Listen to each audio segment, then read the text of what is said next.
Good morning, America. Taking off. The Thanksgiving travel picture. A record number of Americans expected to hit the roads and skies. The best and worst times to set off to avoid the crush, plus the holiday week forecast, a big chill in store, and the possible storms that could snarl travel. New overnight, President-elect Trump naming a new cabinet pick, plus Trump's meeting with the NATO Secretary General following those earlier critical comments about the alliance. Hamas reporting a female hostage in northern Gaza was killed in recent weeks. A second hostage reportedly injured and in danger of losing her life. Plus, breaking overnight, the update on a rabbi who went missing in the Middle East, his body found. Fight for freedom. The Menendez brothers behind bars for 34 years for killing their parents, heading back to court. What happens next in the high-profile case? And the lottery to see it all firsthand.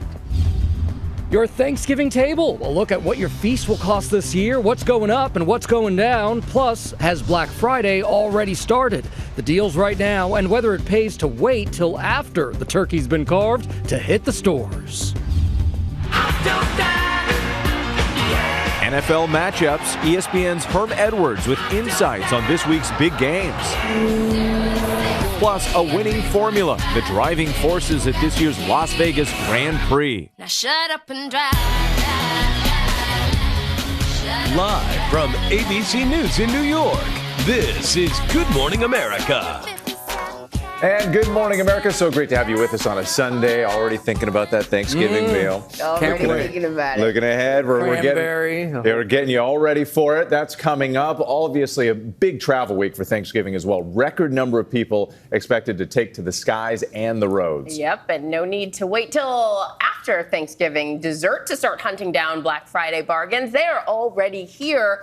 But are the best prices still yet to come? We're checking it out for you. But first, let's kick off our Thanksgiving countdown with GMA helping you map out that getaway strategy ahead of storms that could impact travel in the days to come. We've got team coverage this morning. Let's go ahead and start with ABC's Morgan Norwood. Hey, Morgan, good morning. Hey, good morning to you, Gio. We got you covered this morning. That travel rush already underway, especially for many looking to beat the crowds. But look, between weather threats on both coasts, staffing shortages, and the historic number of passengers traveling this season, we're looking at the potential for chaos.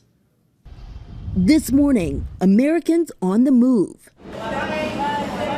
AAA projecting nearly 80 million will travel more than 50 miles for the Thanksgiving holiday and what's expected to be the busiest ever. Tuesday is Get Out Day, when some 50,000 flights will take off from coast to coast, with TSA expecting to screen more than 18 million passengers through next Monday. Some opting to head out now to avoid the crowds. I think getting home is important and just like get through the day and then you're home and it's fine.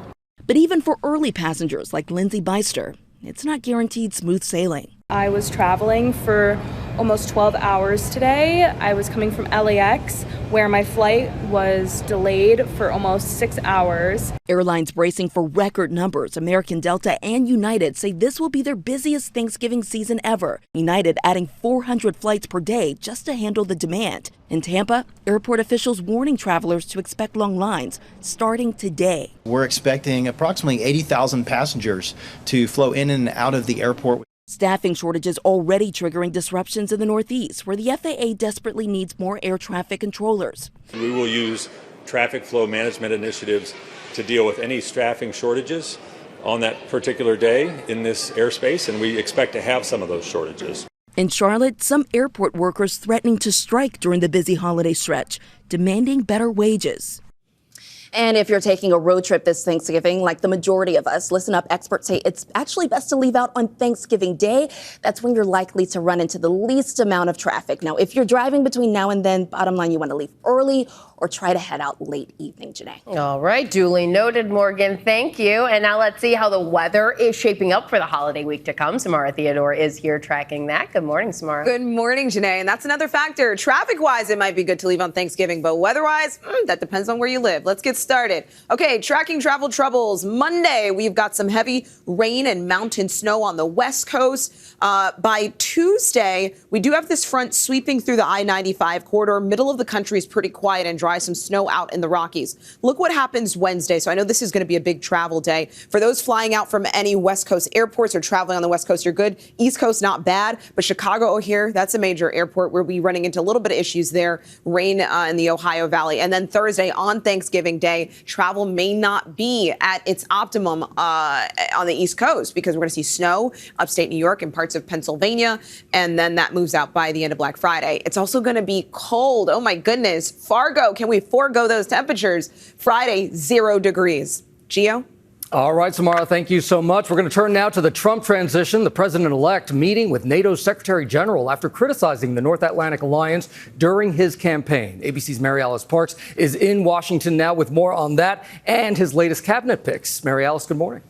Yeah, Gio, good morning. A NATO spokesperson wrote in a short statement that the NATO Secretary General Mark Rutte and President-elect Trump discussed a range of global security issues facing the alliance. You'd have to imagine the top of that list, the war in Ukraine. The U.S. and NATO have been so focused on trying to help Ukraine defend its territory against Russia's invasion. The whole world is now waiting to see what Trump will do. The statement said that Secretary General Rutte also met with Congressman Mike Waltz, who Trump tapped to be his incoming national security advisor, as well as other members of President-elect's incoming national security team there in Palm Beach, Florida. For months on the campaign trail, candidate Trump was openly dismissive of NATO. He complained that NATO partners were leeching off the U.S. He threatened not to defend allies that he thought were not paying enough. In February, you'll remember he went as far as to say that he would encourage Russia to do whatever they want to a NATO partner that doesn't pay enough in their own defense spending. Now, of course, the cornerstone of the NATO alliance is the idea that an attack on one would be considered an attack on all. Now, this meeting comes as Trump continues to work fast to round out his incoming team. Last night, in one of his last major picks, he nominated Brooke Rollins, his former White House domestic policy advisor, to be Agriculture Secretary. Whit? Mary Alice Parks, thank you so much. Let's bring in our chief Washington correspondent, Jonathan Karl, who'll be hosting This Week later on this morning. John, always great to see you. So we've seen a flurry of these picks heading into the weekend. We're now getting a clearer picture of what the new Trump cabinet will look like. But what are the major confirmation battles still ahead? Look, these are going to be some lively confirmation hearings. Trust me on this one, Whit. I think, obviously, you're going to have to look to Pete Hegseth, who, like Matt Gaetz, has faced allegations of sexual misconduct, sexual assault in the case of Hegseth, allegations that he denies. But he's also come out against the idea of women in combat, and that's something that some Republicans simply disagree with, and, of course, a lot of Democrats as well. And look, the other two I'm really looking at are Tulsi Gabbard to be the head of the U.S. intelligence, the DNI, and Bobby Kennedy at Health and Human Services. They are both former Democrats, in some cases prominent former Democrats, but have some very controversial views. And you know, we'll see. I think there'll be some Republicans that are asking very difficult questions of both of them. Yeah, definitely a few to watch there. Let's talk about Attorney General. Matt Gaetz obviously stepping aside, Pam Bondi being named instead. While she's much more likely to be confirmed, it's clear, though, that Trump is signaling major changes at the DOJ. Absolutely. Look, we know he's already said that he would fire Jack Smith. He actually won't need to do that. It looks like Jack Smith is going to wind up his special counsel investigations and leave the Justice Department before January 20th. But look, Trump believes that the Justice Department wronged him, went after him in a political prosecutions, plural, and he is looking to change not just the political appointees that go in and out with each new administration, but some of the career prosecutors and investigators over at DOJ. And Pam Bondi is a loyalist. I mean, she is a former state attorney general, 8 years as Florida's AG, but she is somebody who speaks at Trump rallies, was there with Trump when he was challenging the election results in 2020, and is somebody who will truly be a loyalist in that job. And John, before I let you go, Trump has also been active on a global scale. He met with the head of NATO yesterday, as we noted, to discuss security issues, military alliance. How are international leaders preparing and reacting to the incoming Trump administration? Well, the reactions almost across the board are saying very nice things about him. That's the way to appeal to Trump. So the words have been complimentary, even as there's some trepidation, particularly in NATO. You know, Trump has been actually a critic of NATO. He pressed very hard for NATO members to spend more on their collective defense. But look, he's the new boss, and they know they need to work with him. John Karl, always appreciate it. Thank you so much. And remember to tune into This Week later on this morning. John speaks with senators from both sides of the aisle about Donald Trump's cabinet nominees and their path toward confirmation. Janae? All right. Turning overseas now to news out of the Mideast. Israel this morning reacting to a claim by Hamas that an Israeli hostage was killed in northern Gaza. ABC's Lama Hassan joins us live this morning with the very latest. Lama, as nearly 100 hostages are still held captive.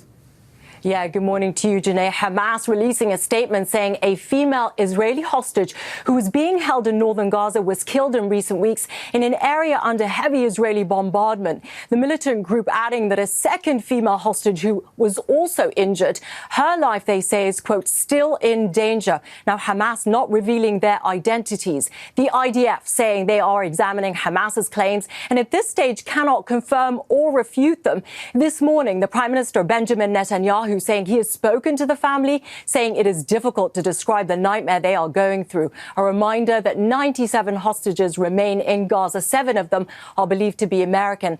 Further north in Lebanon, Israel fighting a war on multiple fronts, carrying out a series of airstrikes, powerful explosions in a densely populated neighborhood in central as well as southern Beirut. Lebanon's health ministry saying at least 20 people were killed and 63 others injured. Meanwhile, an Israeli rabbi missing in the United Arab Emirates since Thursday was found dead this morning. The Israeli government calling it a, quote, criminal anti-Semitic terrorist act and vowing to hunt down the attackers.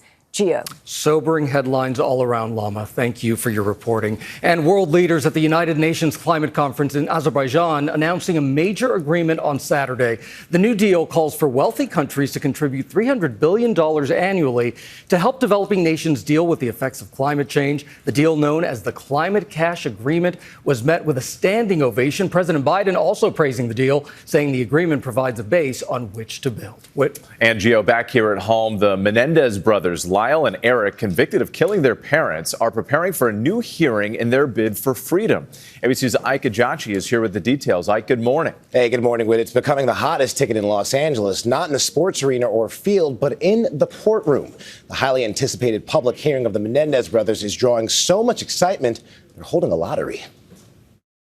The fate of Eric and Lyle Menendez lies in a Los Angeles court, where the two are set for a critical hearing Monday in a bid to gain their freedom after being arrested and then sentenced to life without parole for the brutal shotgun murders of their parents.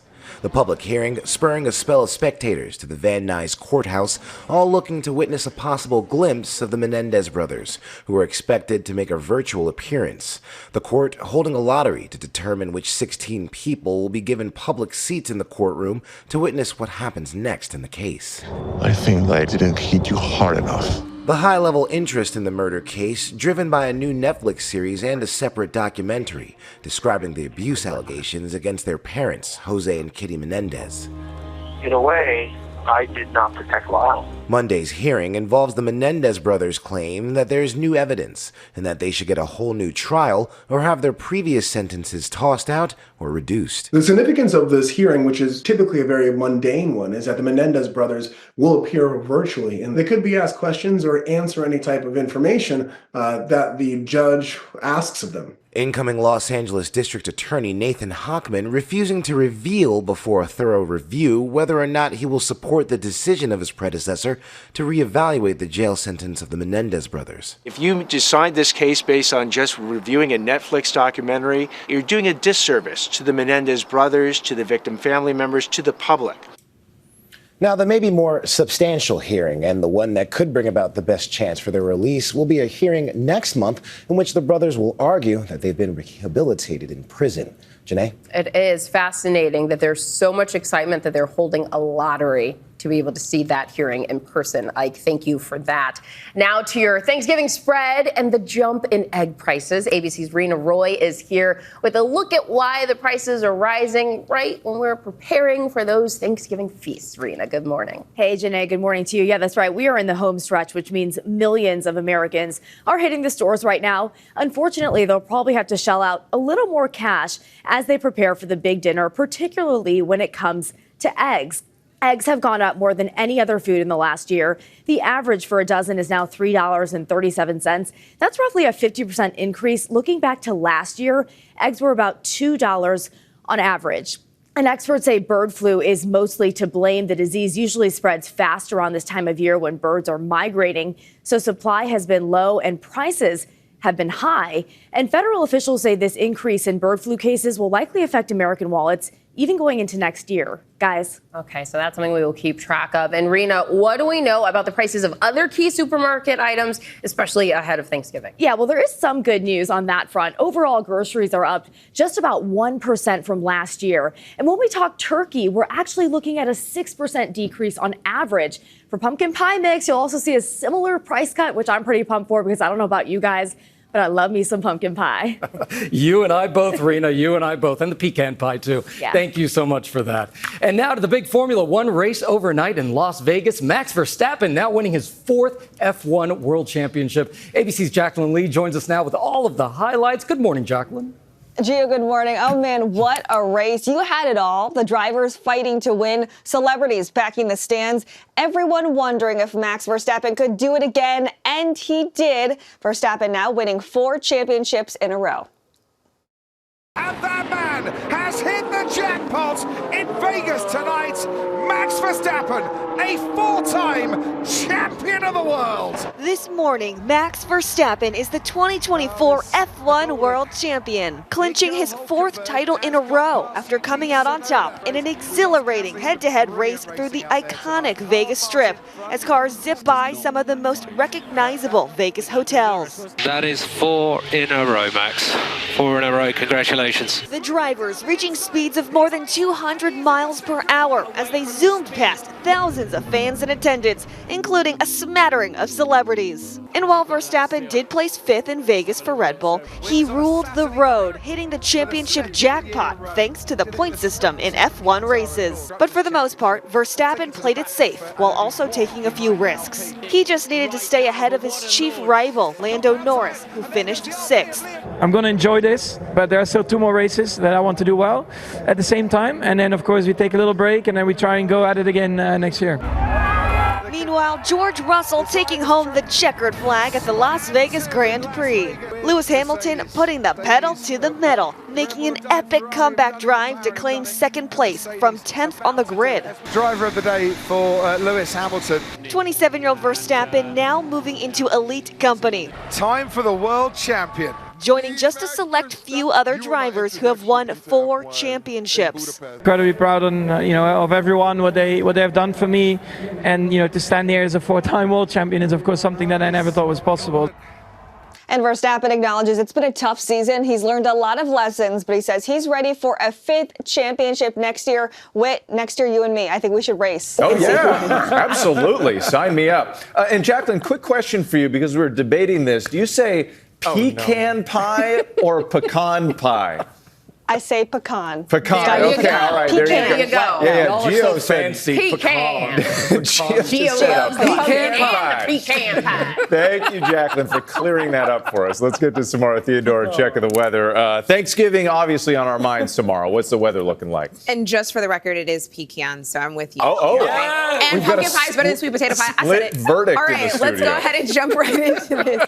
Breckenridge, Colorado. Look at all the snow you guys have gotten. So, that's the story for the West Coast, because last week we were talking about just how much rain was pounding the West Coast. And as a result, there was a lot of flooding, all due to this atmospheric river that's been pumping moisture in, slamming places like California and Santa Rosa, just north of San Francisco. Well, as we head into the next couple of days, it's really going to be more about the snow.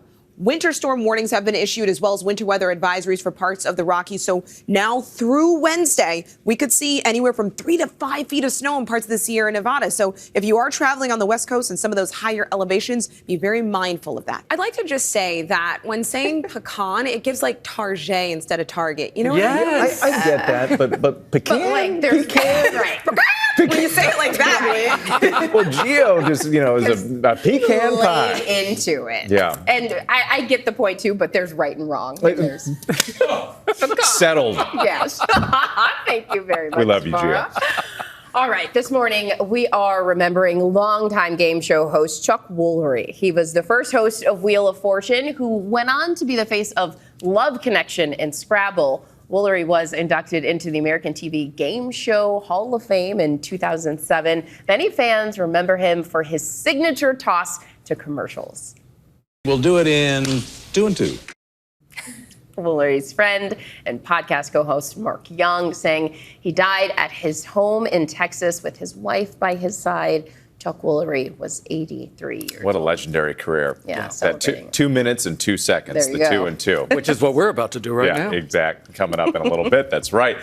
Up ahead here on GMA, the early start for Black Friday. We're talking about that, the deals that are live right now, and whether you should wait for some Friday items. And a health check with Dr. Sutton as millions of Americans prepare for those holiday get-togethers indoors. We've got you covered. And we are going live to Philadelphia with the preps very much underway for the oldest Thanksgiving parade in the nation. We'll be right back. You're watching Good Morning America on this Sunday morning ahead of Thanksgiving. This is a call from the ancestors to sail to new skies and reconnect our people across the entire ocean. Welcome back to GMA on this Sunday morning. The countdown has begun. Moana 2 is coming to theaters this Wednesday, just ahead of Thanksgiving Day. Moana and Maui are back for another adventure at sea, and a soundtrack that has already got people talking. Yes. We're already planning. Gio, what you're going to see it tomorrow? Going to go for a screening tomorrow. Okay, Very yeah. excited about it. We We're love Moana. excited to take the kids, but he's going first. I know. Yeah, exactly. I'm a big kid, folks. I couldn't even get tickets until next Sunday. So but got you, tickets. but we're gonna go. Tickets in the bag. Yeah. All right. Let's take a look at some of the other big stories that we're following on this Sunday morning. Happening right now, Americans are on the move. AAA is projecting nearly 80 million Americans will travel more than 50 miles for the Thanksgiving holiday. Airlines, they are bracing for record numbers, with United adding 400 flights per day to handle the demand. Also right now, a sorority and 2 members of a fraternity at Dartmouth College are facing charges related to the death of a student who drowned after attending an off-campus party this summer. 20-year-old Wan Zhang went missing in July. The students have been charged with facilitating an underage alcohol house and providing alcohol to a person under 21. And a huge upset in college football as Oklahoma crushed Alabama's dreams of making it to the playoffs Saturday night. The Sooners defeating the number 7 Crimson Tide 24-3, marking Alabama's 3rd SEC loss of the season. This is the first time since 2010 that Alabama has lost 3 in a season. The Crimson Tide will face Auburn in the Iron Bowl next Saturday. You can watch that game right here on ABC. Yeah. Bama. Big upset. All right. We start this half hour with strategies for holiday shopping. There are deals out right now, but should you click? Buy now or wait? ABC's Alexis Christophorous has been looking into it. Here to help us with all of it, Alexis, good morning. We know that Black Friday is not just one day anymore. It's like a weeks-long event. Yes. But there are 3 deals that we should jump on right now. Absolutely. We've been talking about Black Friday deals since like late October, early November, right? So we did some digging. TVs, a great thing to buy right now. Here's a deal we found for you. Samsung 55-inch QLED 4K smart TV at Target was $1,500, now $900. So you save $600. Okay. Dyson is one of those higher-end brands not always on sale. It is this week. This cordless vacuum at Best Buy, 54% off there. It never loses the suction. That's what, It that's does what they, really that's good. what they say. Oh, right on that.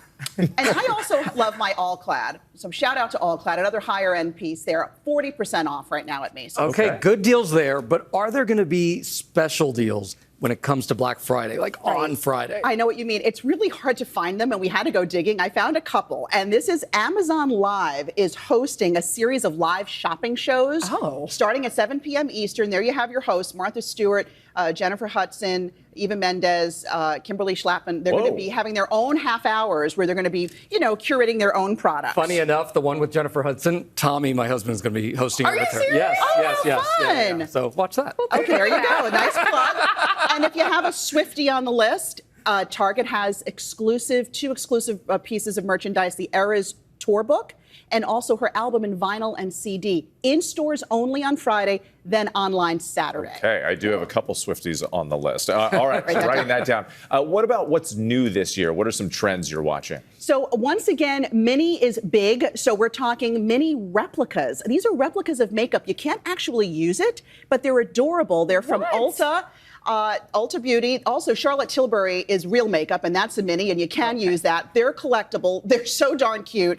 They can be more affordable. It's a good way to try something before, sort of committing to it. Also, social media-inspired gifts continue to be out there. Bauble Bar bubble letter necklaces, thanks to Haley Those are Bieber. everywhere, yeah. Everywhere. And colorful scarves, guys. The chunkier, the better. It's a trend. Amen. Okay, real quick, because we're almost out of time. What if you like the thrill of going to the store for in-person shopping? When is it worth to go? Not a lot of times. If you want to go, make sure you have the item. You want to make sure there's no shipping delay. Go for it. You love the hullabaloo. You want to get out there and feel the holiday. And if it's an item you feel you need to see in person or feel, go to the store. But so many of these deals, even the doorbusters, are online. Okay. Because we know if you return too much that you could end up like Gio and Gift Band. By the way, it's pecan, by the way. Okay. Thank you. Down the debate I'm range cheering is on. the wrong way. Alexis, thank you so much. We appreciate it. All right, let's turn now to the NFL because we've got some exciting matchups in Week 12. ESPN football analyst, our buddy Herm Edwards, is back with us once again. Coach, good morning. Great to see you. So let's jump right into it with the Eagles. They're heading to Los Angeles tonight to take on the Rams. Eagles, they're looking pretty good. 6-game win streak. What do the Rams need to do to pull off a win here? Well, defensively, they have to shut down Saquon Barkley. I mean, he is really the guy that makes this offense go. We know about Jalen Hurts and everyone else, but it's the runner and his ability to catch the ball as well. And if you're on the other side of it, if you're the Rams, you got to protect Matthew Stafford and try to get the ball to Cooper Kupp and Nakua because they have a very good offensive attack when Stafford can stay in the pocket and throw the football. So that'll be the test for the Eagles. Can they put pressure on Stafford?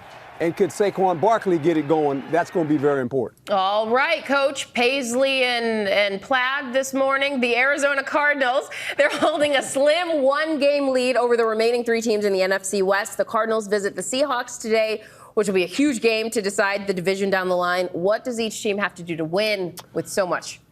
Well, if you're the Cardinals, James Conner's the big running back, and Kyler Murray doesn't get a lot of credit. He's a fabulous quarterback. He's making a lot of plays, but it goes through Connors, the big running back. He is a big runner, can catch the football as well.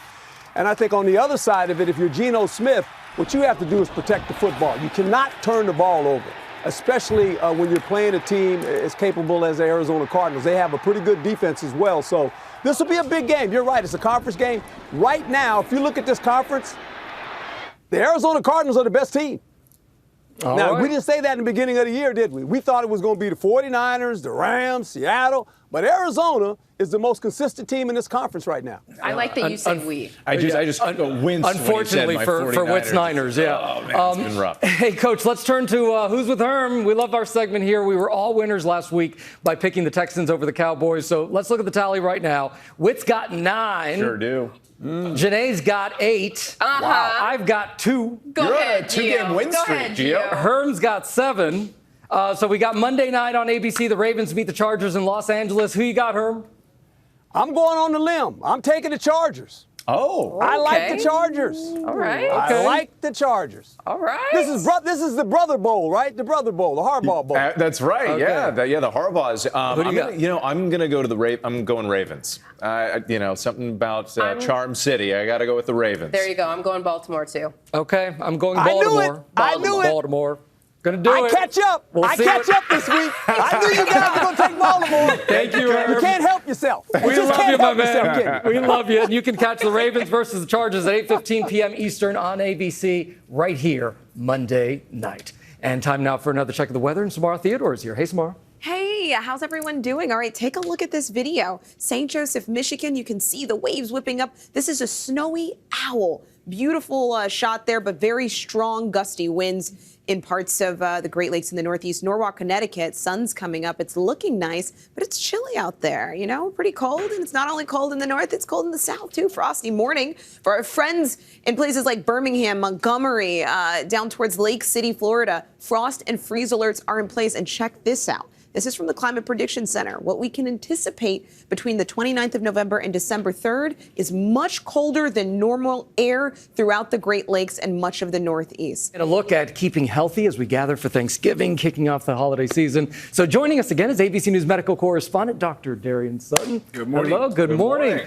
Okay, so let's start off with this rise in respiratory illnesses that we're seeing. What do you think? Yeah, so just to understand where are we getting these numbers at ABC Med Unit, when we're looking at, for example, wastewater analysis, test results, and overall emergency department visits, that's how we get a better understanding of what the respiratory illness map looks like. And I want to show you an example of that map. Right now, overall numbers are low, but we're seeing a rise in the rates in states like Wisconsin, Ohio, Kentucky, and Pennsylvania. And what is that rise? Patients coming in with cough, congestion, and flu-like symptoms. So what's the cause? Again, overall COVID, flu, low. We'll likely see a rise in that after Thanksgiving. Right now, RSV, respiratory syncytial virus, is increasing. And unfortunately, we also have a rise in the rate of whooping cough, or pertussis, which is causing that chronic long cough, especially young kids and toddlers. So you see how close we're all sitting. In the next week, all of us Americans are going to be sitting even closer with so many more people for the holidays and everything. What is the best way to stay healthy? And, you know, preparation and prevention. When we talk about preventing, for example, making sure that especially those who are high risk are up to date on flu, COVID vaccines. RSV, which is rising, when we just saw, has a vaccine that's available over the age of 75. And we also recommend, for example, for pregnant mothers in their third trimester, especially if your baby is going to be born into the viral season. And then making sure you're grabbing that mask and grabbing those surveillance tests. And I always say before you meet during Thanksgiving, prepare for the most vulnerable person, and that will help you keep you safe. When she talked about how close we were, I was like, she said we're going to be closer next week. And I said, avoid those droplets. All right. We've also been hearing about a number of food recalls that have been in the news. These E. coli outbreaks in organic carrots, ground beef. There was also a listeria outbreak as well. So as everybody's going to the grocery store and doing their shopping for Thanksgiving, what should we keep in mind? You know, I think number one, being aware, checking FDA.gov. You can see use by dates and sell by dates. And most of these products that have been recalled are not on shelves. So you don't have to have that fear. But if you have your freezer, like my mom probably, all this meat, or if you have stuff in your pantry, you want to check to make sure you don't have to throw them out. You want to clean, separate, chill, and then, or cook and then chill. And then also making sure you're mindful of those temperatures. So when you're cooking that meat, especially if you're going to bring it during that potluck, you do not want to be the reason everyone gets sick. Oh, 100%. So make sure you prepare properly. Well, you have pecan pie or pecan pie? I have pecan, but when I'm feeling fancy, the doctor has spoken. Fancy, I do say pecan. But it's now like an official tie. We got a tie between pecan and pecan. I don't know what that is. I thought that was America a joke. has spoken, ladies and gentlemen. Thank you, Dr. D. Appreciate the you. division continues. Coming up here on Good Morning America, sneak peek on preps for the oldest Thanksgiving Day parade in the nation. Come on. All right, it's a festive way to start the procession, wearing some of these youth. Everybody loves a parade, and there is a lot that goes into prepping for the big one in Philadelphia. Sharifa Jackson from our ABC station WPVI in Philadelphia joins us this morning with a look right there. Who is standing next to you, Sharifa? Good morning. They are all ready. Good morning, Janae. You know, it's not really Thanksgiving here in the city of Philadelphia without this parade. It's the oldest parade in the nation, back for its 105th year. You can see this is a sneak peek of what you can expect. These are my girls Dance for Life getting ready. They have been perfecting their routines for the big performance. They're awesome. You can look at their move. Their ages range from 9 to 24. So much work goes into this. The 6th ABC Duncan Thanksgiving Day Parade is how we kick off the holiday season here in Philadelphia. Philadelphia. You can expect special guests, colorful floats, grand balloons, marching bands singing and dancing all up and down the Benjamin Franklin Parkway. And it's not just Dance for Life. Dozens of dance teams and bands from across the region have been practicing for weeks for their moment in the spotlight. This year's headliners include Sugar Hill Gang, Kathy Sledge, and Darlene Love, just to name a few. Good Morning America's Sam Champion is one of the returning stars. And we can't forget Santa Claus alongside the Misses, who every year close out the festivities. So you can see this is just the practice, a little sneak peek of what you guys can expect. It's always a grand show. So we are going to let Dance for Life take it away for us, the big parade. It's Thursday. Back to you, Janae. We know Philadelphia loves Channel 6 Action News and loves Duncan. We all love a parade. Teresa, thank you so much. That choreography, though, really? huh? They were getting it. Thank you for that behind-the-scenes look. I know. So I lucky need to have learn you. these GMA First Look and GMA will be live from Philadelphia's Thanksgiving Day parade route this Thursday. You can watch the parade on our ABC station, WPVI, or stream it on ABC News Live starting at 9 a.m. Eastern. Now with our play of the day, and there's nothing like celebrating the first snow of the season. And check out these pups in Vermont. They couldn't wait to roll around, apparently attempting to make their very own snow angels right there. Love their energy. If they could speak, they would say, now it's time for some pecan pie. They would say pecan. Tell us what you think. Bye, everybody.